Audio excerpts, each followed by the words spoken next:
Uh, Hello to members of my group, alien abduction and the paranormal in general.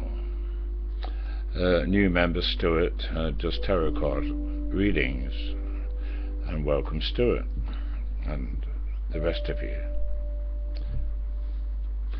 So, before I retired, I moved to Moor Farm Park, Calverton.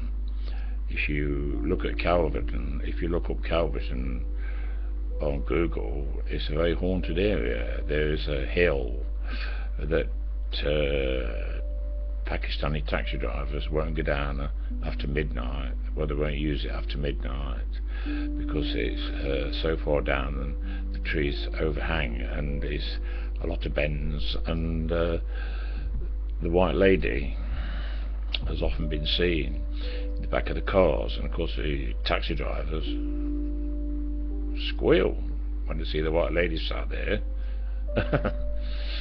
But it is a very haunted area, and I moved there, and first of all lived in a caravan, which was an old one, and moved to 1X33 Rainbow Road within Moor Farm Park. And the back of the caravan was warped because there was a vacant site where a chalet had burned down, and apparently a chap came home drunk, put the chip pan on and fell asleep, and the chalet burned down and he was killed, and his mother was seriously burned and ended up in hospital, and they left the site vacant. I asked them why the end of the caravan was warped, and they said it was the heat from the fire. Well, that caravan was terribly haunted. Yeah, Andrew at first was sceptical about it, but that much happened, and in the end we just had to get out. But many things happened which I couldn't possibly recall everything, but the family came to visit because they like the lakes there and the wildfowl.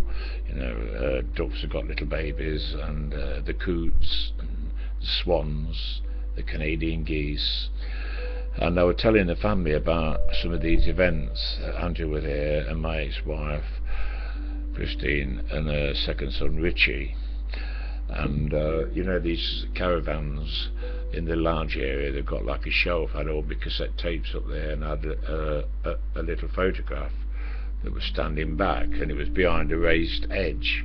And while I was telling the family about some of the spooky happenings, the photo clattered down on top of my head. It couldn't have fell because there was a raised edge.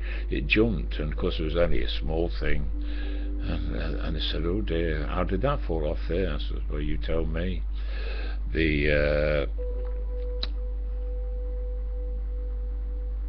Yeah, that's right. Then Richie sat there and he went, "Oh my God." I said, "What's the matter, Rich?"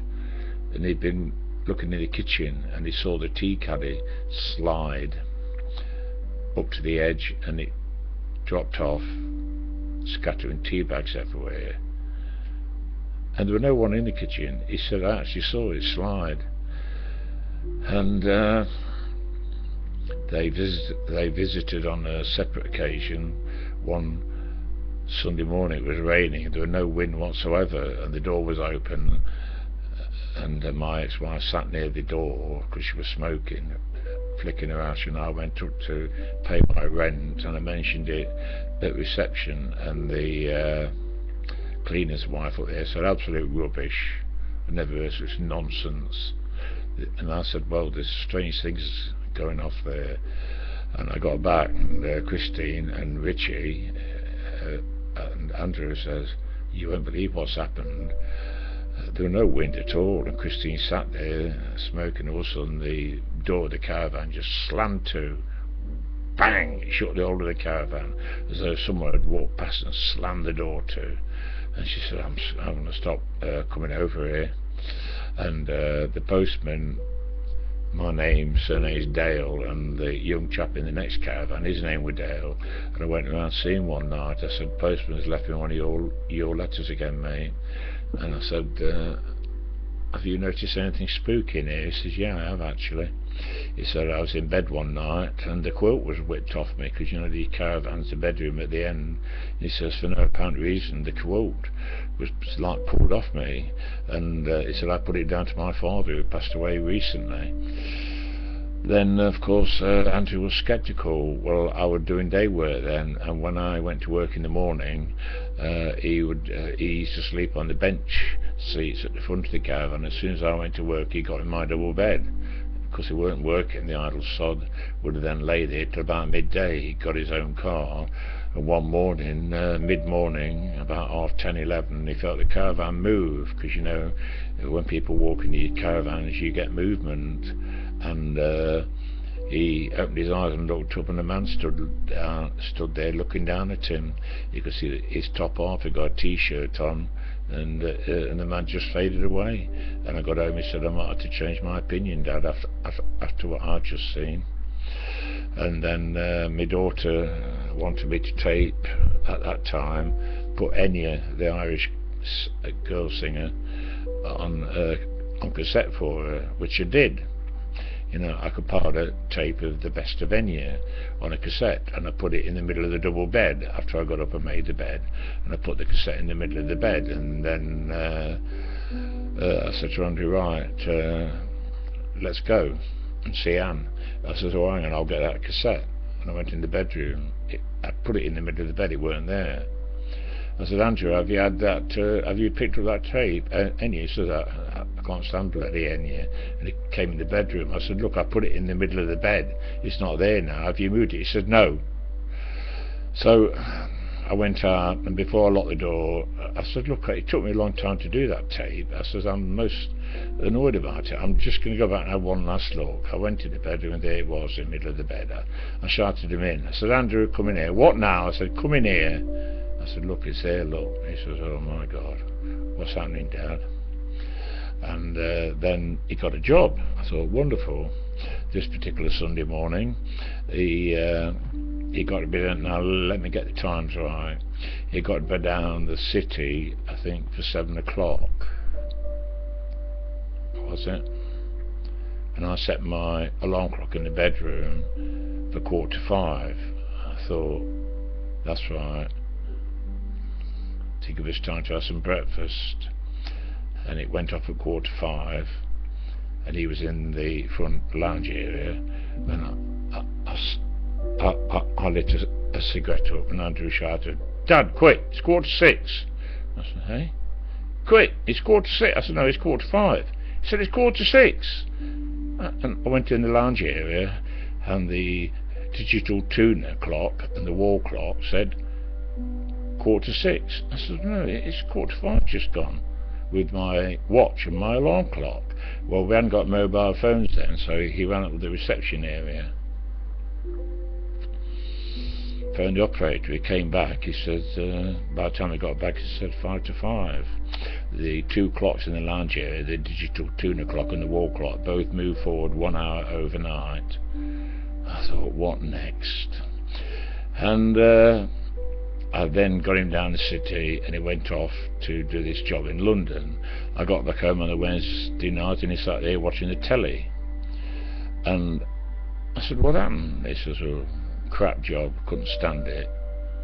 And I thought to myself, I sat there thinking, I don't know what I'm going to do with him. If anything really bad happens in here and he gets scared, he might want to move out. And all of a sudden he said, Dad, the caravan's moving. I said, what do you mean it's moving? He said, it's moving from side to side. I said, it's not. He said, Dad, and he got panicky. He said, it's moving from side to side. And I thought in my mind, I thought, no, I can't allow this to happen. And it stopped. Something was reading my mind. I spoke to him about it recently. I brought that incident up, and I said, what did you mean that time? When he said it was moving from the side. He said it felt to me as though the caravan was moving from side to side, and it wasn't. As soon as I thought, no, I can't allow this to happen, it stopped. So something was reading my mind.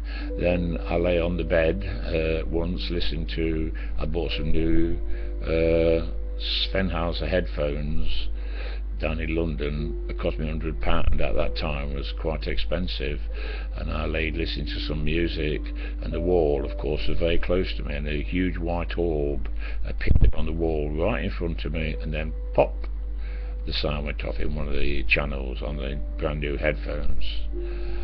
And of course I said, well, my God, I've only just bought these, and I had to send off to Svenhauser. And then I went to work one morning, and a pack of cards on the table. I went out and I thought I was going away. I got rid of him then. I think he might have got a job, and he was away all week, so I was on my own. The caravan was going to be empty all week, and I thought, well, after another weekend of spooky happenings, I thought, that's it, I'm away from here till the weekend. I closed the door and locked it, and I heard something move in the caravan, so I opened the door again, and a pack of cards on the table had jumped off the table all over the floor. I thought, what next? And it carried on, and then lots more incidents, and in the end I contacted a local psychic, and told him about all the happenings, and he said it was an energy source, and what I should do is get 4 pieces of gypsum rock and put them in the 4 corners of the caravan. It would divert the energy. Well, no, I told him at the reception, I've had enough, I want to get out, and they gave me a chalet further on down the site, right near a lake, which was quite nice, because you know, right near the birds. And I moved down. We never had any more trouble. No. So there's quite a lot I've missed out, but the video's gone on for long enough. The music playing, by the way, is Brian Eno. His track Thursday Afternoon. It goes on for about an hour. There is a video on YouTube, Brian Eno Thursday Afternoon. The camera's on water and the waves, and people say they can see images and faces in the waves as this ambient music plays away. So briefly, that's what happened in that haunted caravan at Calverton, and that's about it. Yeah, so this video is recorded all right now. I've got to do it again, because I have got a bit of a problem, but that is the story of the haunted caravan at Calverton.